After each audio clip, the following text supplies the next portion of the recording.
So I'm Roger Hitchcock. I'm the facilitator of the Sirdar Applied Directorship Programme. We run it both in Johannesburg and currently in Nairobi, Kenya. What it includes and what it entails is an overview of the Sirdar governance process and governance methodology. My background, I've been training boards throughout not just South Africa but many African countries for the last 8 or 9 years. Before that I've done lots of business training, and I suppose the thing that I've been doing for the longest is facilitation. Our key interest, I suppose, is to really understand what happens in the boardroom. So governance can focus a lot on technicalities and structures and processes. My belief is that it's as important to balance that with, well, how do people actually interact with each other? And so what we try to do in the Sirdar Applied Directorship Programme is create a simulated board environment.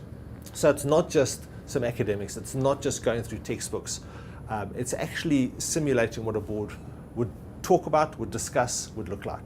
And it's a 10-month, 11-month program which creates board meetings over the period of time and builds a team that can work together and think about what it means to be a board.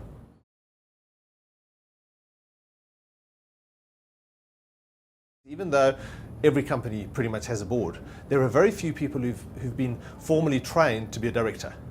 So they get thrown into the deep end. They're expected to govern an organization. They may be very good managers, they may be very good CEOs, they may be very good technical people, but governance and the work of the board is quite different from the work of management or even being a shareholder of a company. And so one of the things that comes out is that the people who sit on the program, the lights go on in terms of the different roles in organizations. That directorship is very different from managing a company. Directorship is very different from holding shares in a company or being a business owner. It's very different from being an entrepreneur, because as companies grow, to be sustainable, they need to do a lot of other things. And so the decision making that happens around a boardroom table and the kind of things that boards should be discussing is what we've structured the program around. Things like strategy, culture, risk at a high level, and cascaded down through the organization. Not just where we're going, but what do we leave behind in terms of sustainability issues. Evaluation and improvement, continually building and improving what we're doing.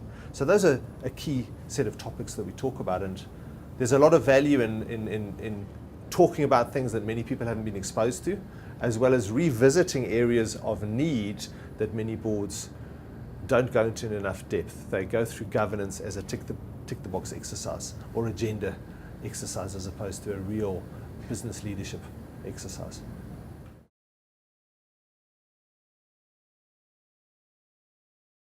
So everybody leading organizations wants their organization to do well.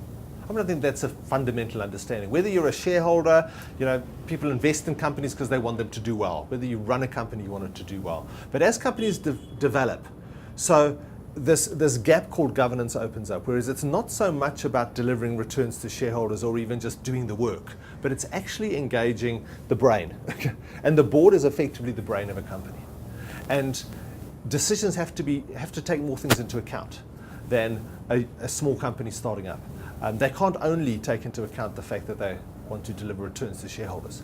And so someone sitting on this course will have seen the scope of what directorship is all about, and they will walk away being able to add value at a board meeting, whether it's their own company or whether they sit as an independent director on another company.